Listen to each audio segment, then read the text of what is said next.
Surprising win yesterday as well, Joey. Now looking to solidify things here in the 500. And Jackson is paired here with Kimmy Getz. This is a huge race for Getz, also a Beijing Olympian. Had surgery in the offseason, been working her way back in, trying to find the speed that has led to her getting on World Cup podiums and World Championship contention over the past few years. This race and the one tomorrow in the 500 means everything for Getz. For Erin Jackson, those of us in the stands, we just get to enjoy a masterclass in technique and speed skating. Ready. Both are going to try and get off the line fast. Kimmy Getz, when she is healthy, has had phenomenal opening 100 meters. I mean, it looks like she's putting together a pretty good one.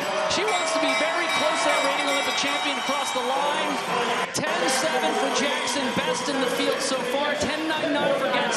That is leaving something on the table. I think she needed a little bit more if she wants to have a shot to get that second spot. Wow, Jackson just flying by on the inner lane here to finish out the women's 500 for her. Erin Jackson got a great draft off Kimmy Getz. She slingshots around the final turn, looking to beat 38.88. The defending champion of the 500 meters, Erin Jackson, 38.16 into first, and guaranteed a spot in the Olympics as she was pre-qualified.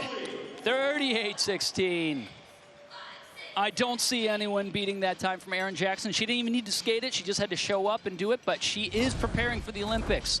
Looking back at this opening 100 meters, the fastest we've seen in the field so far. Driving powerful off the line. She's got that great low technique, that great power. Here on the backstretch, big draft, pulling, and coming up even, passing her pair, Kimmy Getz.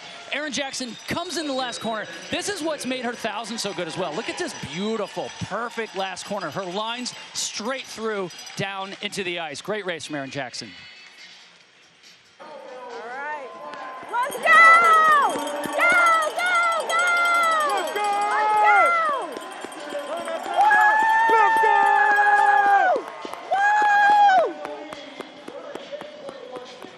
Aisha and Antoine, happy cousins there. Seeing Erin Jackson take over the lead, 38.15. And at the moment, that second spot, 38.88, occupied by Mackenzie Brown. This final pair of day one of the 500 will target. Blair Cruikshank is on the inside. Mentioned she is the daughter of Bonnie Blair and Dave Cruikshank, who was a four-time Olympian in his own right. Sarah Warren, 29-year-old college soccer player at the University of Illinois and one of the best American sprinters on the outside lane. Ready. Looking to equal that 10.7 that we saw from Erin Jackson on the 100 meters. See if having a shot. The time to beat to move into the second place is not unbeatable for either of these women. That 38.8. Fast over. Look at Sarah Warren, just 100th of a second off the opening split we saw from Erin Jackson. And she is going to get a good draft as she crosses over from the outer lane to the inner lane, moving into the final home stretch for the 500. 4 years ago, Sarah Warren just missed out on an Olympic spot. She was fourth in the 500 at Olympic trials, trying to leave nothing for chance here.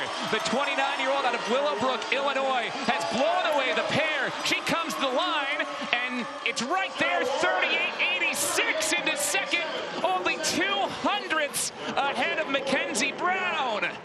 Unreal how close these times are. Now, they've got one more shot at this race. So we see three women fighting for one spot and about 100th of a second, 200ths of a second. Here we see Sarah Warren.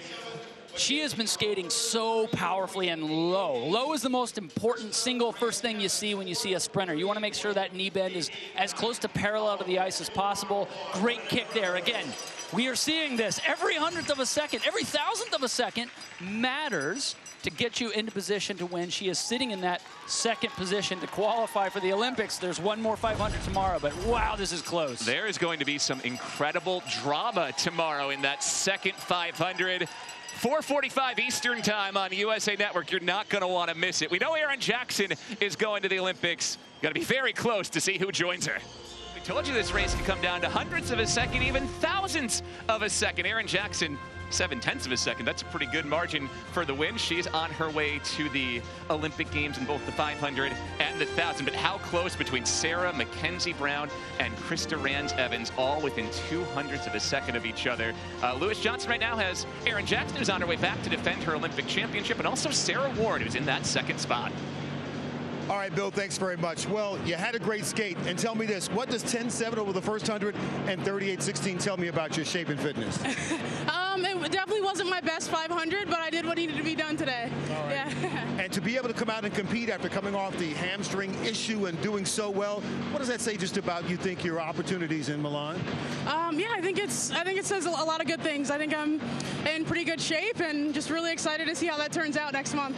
You know, the one thing you missed while you were racing was your cousin, Aisha. I think she almost broke the heart rate monitor. Oh, really? She was over 120, but what does it mean to have your family here watching you? Oh, it's so awesome. I love having my family here. It's just awesome having people who are always supporting me in the crowd. So yeah, I love having them. Thanks for coming out. Yeah, Sarah, it looks like you had a great skate. Our guys were excited about it. What did you think as you were moving around the oval here? I definitely was happy with the opener. Had a broken spring right before it, so had to re-get the focus. But happy with the opener. Lab was a little messy, but this crowd kind of hypes you to the end. So super happy to be here, and definitely can be cleaner tomorrow. And with this format, having to go to bed tonight, what will you be thinking about as you come back out and try and execute the best race possible to get yourself on this team to Milan? You just pretend it's like another race. I mean, every race we should view like this. So you go to sleep, I eat my fish for dinner. I go to sleep, get 8 hours sleep, and come do it again. Same. I'm going to have fish for dinner too now that you said that. Absolutely. Ladies, thank you. Thank you.